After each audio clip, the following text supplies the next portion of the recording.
The hitman realized someone was trying to frame him and immediately holstered his weapon, ready to bail. But a squad of cops burst through the door. No warning, no hesitation, and gunned him down on the spot. Once the chief confirmed the hitman was dead, he made up an excuse to clear the other officers out of the room. He pulled a glass vial from his pocket, planted a matching shell casing on the floor, and pinned the whole thing on the dead hitman. Meanwhile, the real killer had already slipped into the crowd and walked away without breaking a sweat. Shortly after, Interpol arrived on the scene. The victim was the president of a multinational bank, one that had been secretly laundering money for the world's largest arms syndicate. The lead investigator on the case, Mike, had been watching them for a long time. He made his way to the spot where the bank president was shot and inserted 2 probes into the bullet holes. The ballistic analysis revealed that the 2 rounds came from completely different angles. One was fired from the hotel where the hitman had been positioned, but the other came from the rooftop of a building across the street. That rooftop had a wider line of sight and a much easier escape route. Drawing on years of experience, Mike concluded that the real killer had taken the shot from up there. Mike and his assistant drained the standing water from the rooftop and managed to recover a single footprint.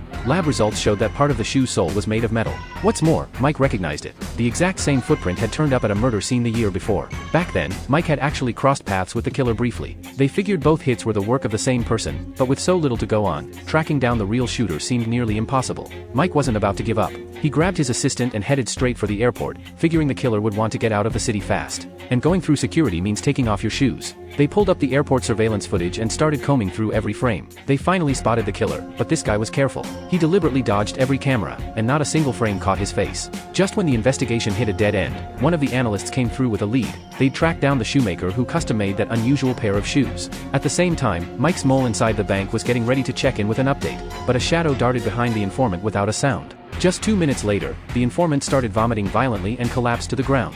By the time Mike got the call and rushed to the scene, the informant had already stopped breathing.